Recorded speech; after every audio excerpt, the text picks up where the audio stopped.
इस गहन चर्चा में आपका स्वागत है। आज हम ब्रह्मर्षि श्री वशिष्ठ जी के जो 108 सदुपदेश हैं, उसी श्रृंखला को आगे बढ़ा रहे हैं। और आज हम खास तौर पर बात करेंगे अध्याय 6 की। हाँ। ये सदुपदेश, जैसा हमने पहले भी बात की है, योग वशिष्ठ महारामायण जैसे विशाल ज्ञान ग्रंथ का एक सार है। बिल्कुल। और इसे मूल रूप से तो ब्रह्मर्षि वशिष्ठ जी ने ही उपदेशित किया है और श्री महावीर प्रसाद शर्मा जी ने इसे संकलित किया है। हमने पिछले कुछ विमर्शों में शुरुआती अध्यायों के कुछ मुख्य बिंदुओं पर बात की थी जी। जैसे अध्याय 1 में कर्म, पुरुषार्थ और प्रारब्ध का जो एक कह सकते हैं जटिल सा रिश्ता है, उसे समझने की कोशिश की थी। अध्याय 2 में फिर मोक्ष के साधन देखे, सत्संग, सेवा, संतोष, शांति और विवेक कितना जरूरी है, इस पर बात हुई। सही। अध्याय 3 में देखा कि कैसे आत्मज्ञान अज्ञान के अंधेरे को मिटाता है और आदि व्याधि शांत होती हैं। हाँ, आदि व्याधि का नाश। पर फिर अध्याय 4 में ब्रह्म, माया और ये जो जगत है, इसका ताना बाना समझने की कोशिश की।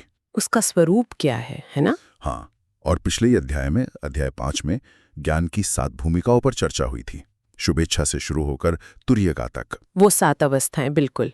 तो आज सीधे अध्याय 6 में उतारते हैं।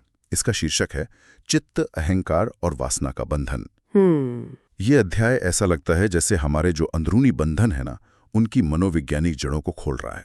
हाँ, बिल्कुल, एक तरह से हमारी साइकोलॉजी। हाँ, ये समझने का प्रयास है कि कैसे हमारा अपना मन, हमारी ये मैं वाली भावना और इच्छाएं, यही सब हमें जकड़ लेती हैं। और देखिए, अध्याय 6 का महत्व इसलिए भी बढ़ जाता है क्योंकि ये आत्मज्ञान की जो यात्रा है ना, उसमें जो प्रैक्टिकल दिक्कतें आती हैं, उन पर रोशनी डालता है। अच्छा। पिछले अध्यायों ने हमें लक्ष्य बताया, जैसे मोक्ष या आत्मज्ञान, और रास्ते के कुछ पहलू भी दिखाए, जैसे विवेक, ज्ञान की भूमिकाएं।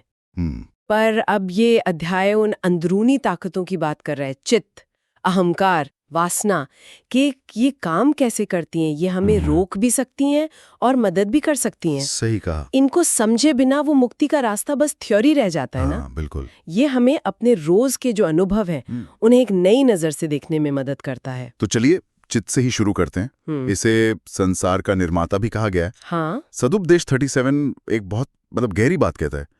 मनुष्य का जैसा दृढ़ निश्चय वो वैसा ही बन जाता है। ये सिर्फ पॉजिटिव थिंकिंग जैसा नहीं लगता। यहाँ कहा गया है कि अगर हम खुद को पक्के तौर पर मैं देह हूं मान लेते हैं, हाँ, तो हमारी शक्ति, बुद्धि, तेज सब कमजोर पड़ते हैं, घट जाते हैं। और लेकिन अगर निश्चय ये हो कि मैं चेतन आत्मा हूं, तो इन सब का विकास होता है, बढ़ जाते हैं। इसका मतलब तो ये हुआ कि हमारी जो बेसिक मान्यता है अपने बारे में, हमारा आत्मबोध, हाँ, हमारा बिलीफ सिस्टम, हाँ, वो सीधे सीधे हमारी क्षमताओं को, हमारे जीवन के अनुभव को बना रहा है। ये बहुत ही महत्वपूर्ण पॉइंट है। ये दिखाता है कि हमारा अंदर का जो निश्चय है, वो बाहरी हालातों से भी ज्यादा ताकतवर हो सकता है। अच्छा। और सदुपदेश 38 इसी बात को और आगे ले जाता है।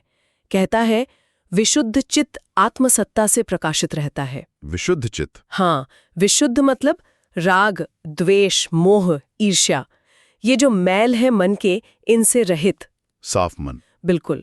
जब मन इन विकारों से खाली होता है, तभी वो अपने असली सोर्स यानी आत्मा या परमात्मा के प्रकाश को ठीक से रिफ्लेक्ट कर पाता है। और इस चित्त को शुद्ध करने के लिए प्रैक्टिकल तरीके भी सुझाए हैं।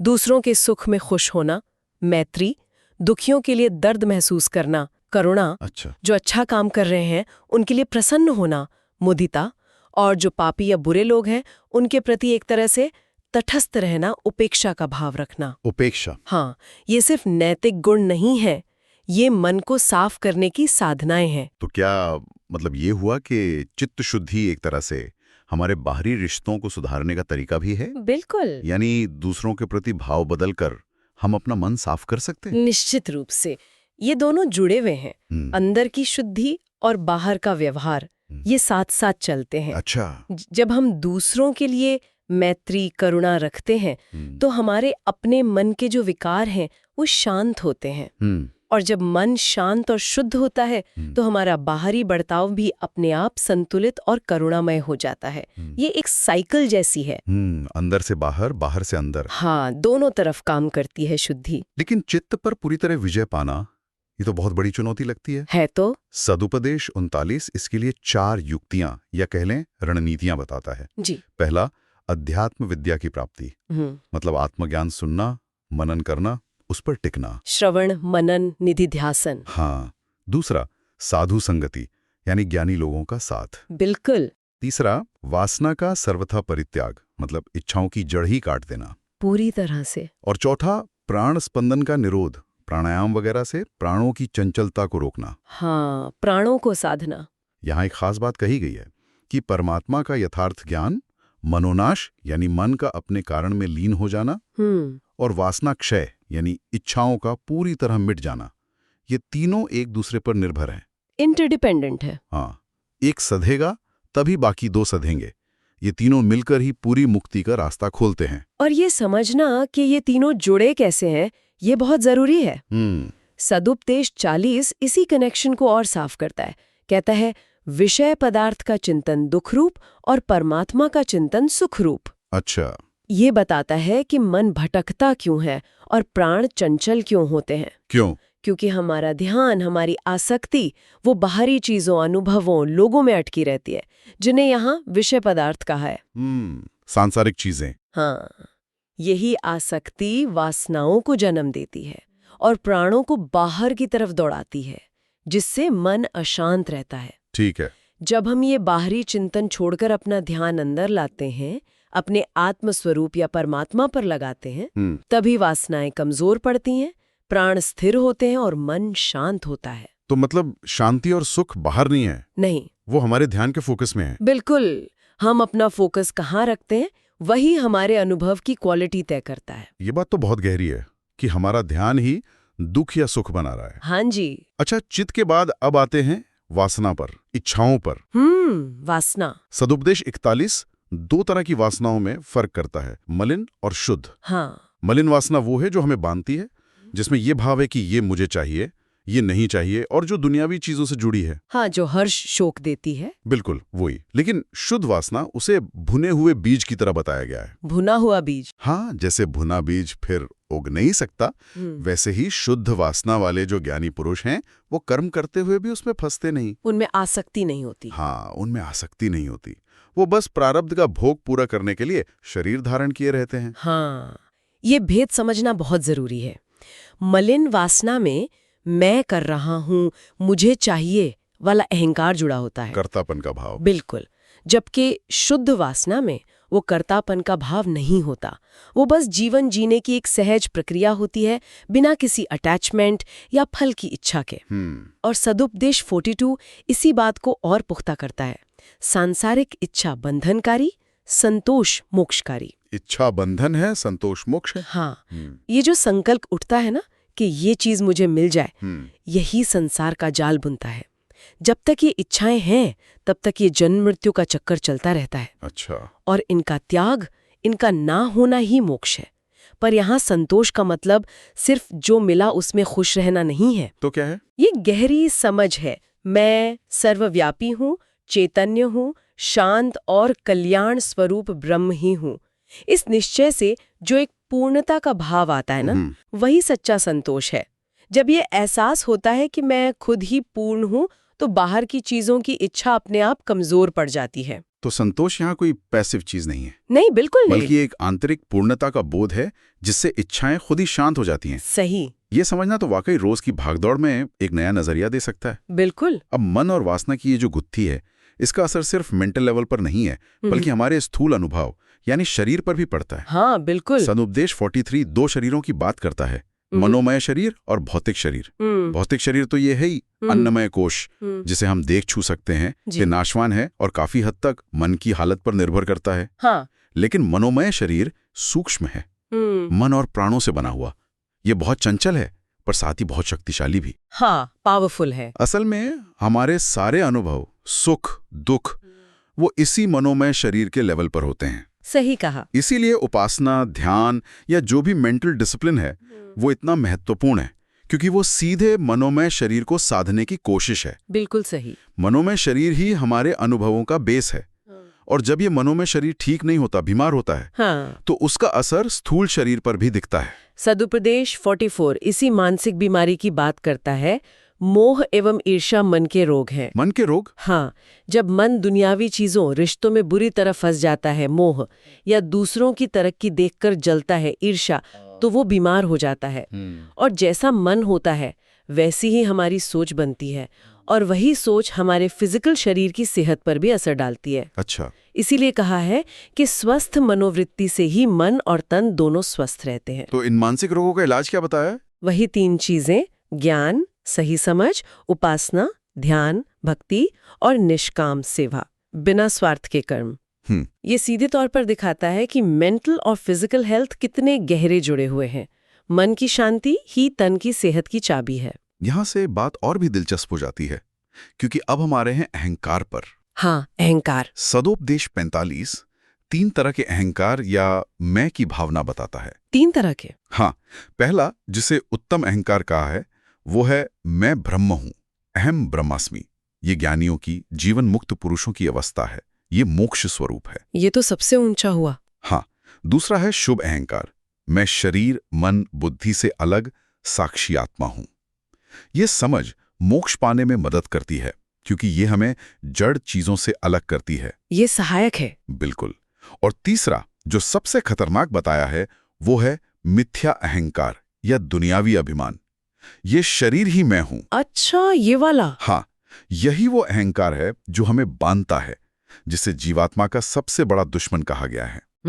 स्रोत में एक एक्टर का उदाहरण दिया है। जैसे कोई एक्टर मंच पर राजा बनाए, अगर वो सच में खुद को राजा मान बैठे, हाँ, तो नाटक के सुख दुख उसे पर्सनली इफेक्ट करने लगेंगे। यही है मिथ्या अहंकार, अपना असली स्वरूप भूलकर रोल को ही सच मान लेना। और ये मिथ्या अहंकार ही असल में हमारी ज्यादातर मुसीबतों की जड़ है। सही। सदुपदेश 46 इसी बात पर जोर देता है, देहाभिमान बंधन कारक। देहा यानी शरीर, और अभिमान मतलब उसके साथ आइडेंटिफिकेशन। मैं शरीर हूं, ये पक्की धारणा। यही बंधन का कारण है।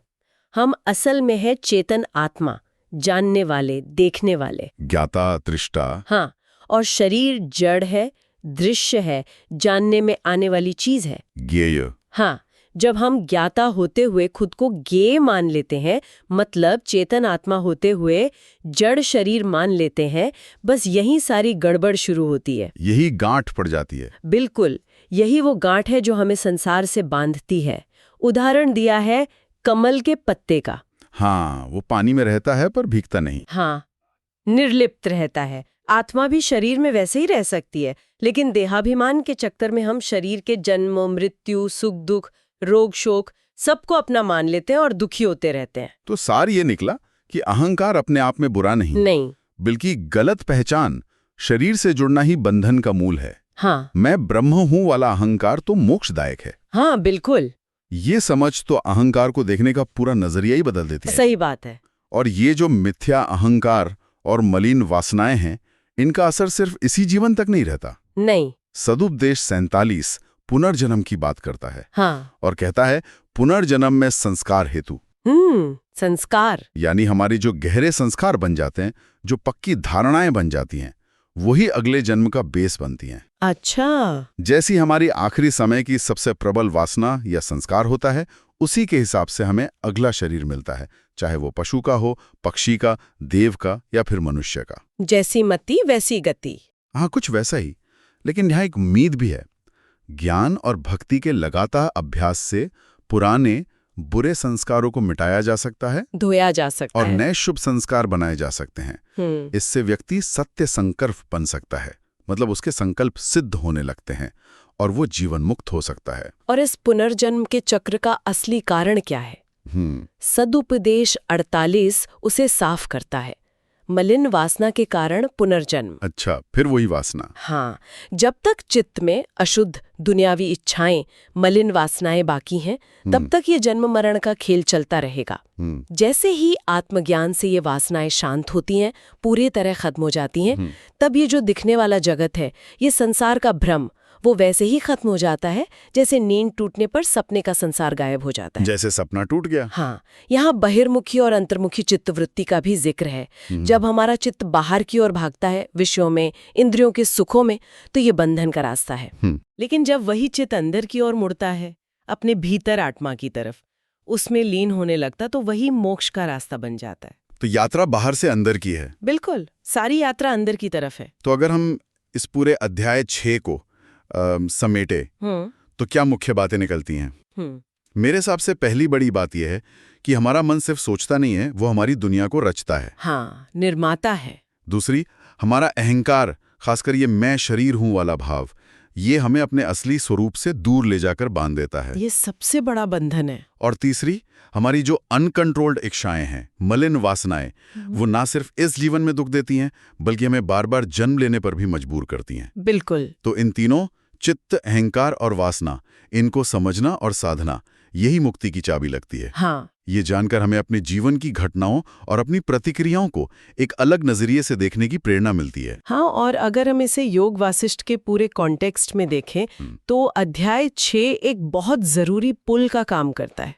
पुल कैसे? ये दिखाता है कि कर्म, विवेक, ज्ञान की भूमिकाएं, ब्रह्म का स्वरूप, ये सब जानने के बाद भी जब तक हम अपने मन, अहंकार और वासनाओं की वर्किंग को समझकर उन्हें साधते नहीं, तब तक असली बदलाव या मुक्ति मुमकिन नहीं है। सही कहा। ये ज्ञान हमें बाहरी कर्मकांड या सिर्फ किताबी समझ से आगे बढ़कर अपनी अंदरूनी दुनिया पर काम करने की जरूरत बताता है। ये प्रैक्टिकल गाइड है एक तरह से। हाँ, ये सेल्फ ट्रांसफॉर्मेशन का एक प्रैक्टिकल ब्लूप्रिंट है जो दिखाता है कि असली लड़ाई हमारे अंदर ही लड़ी जानी है। बिल्कुल। और ये सब बातें हमें एक गहरे सवाल पर सोचने को मजबूर करती हैं। वशिष्ठ जी कहते हैं, मन ही संसार का निर्माता है, अहंकार और वासना हमें बांधते हैं। तो क्या इसका मतलब ये है कि अगर हम अपनी अंदरूनी दुनिया, अपने मन, अपने निश्चय, अपनी वासनाओं को पूरी तरह बदल लें, हाँ, तो क्या हमारी बाहरी परिस्थितियां और अनुभव भी जरूरी तौर पर बदल जाएंगे? क्या अंदर के जगत पर जीत पाकर बाहरी जगत को भी जीता जा सकता है? ये बहुत गहरा सवाल है। हाँ, ये एक विचारणीय प्रश्न है जिस पर मनन किया जा सकता है। ब्रह्म ऋषि वशिष्ठ जी के इन गहन सदुपदेशों पर इस विमर्श में शामिल होने के लिए धन्यवाद। धन्यवाद। अध्याय 6 हमें अपने अंदर झांकने और अपने बंधनों की जड़ को समझने का एक बहुत ही कीमती मौका देता है।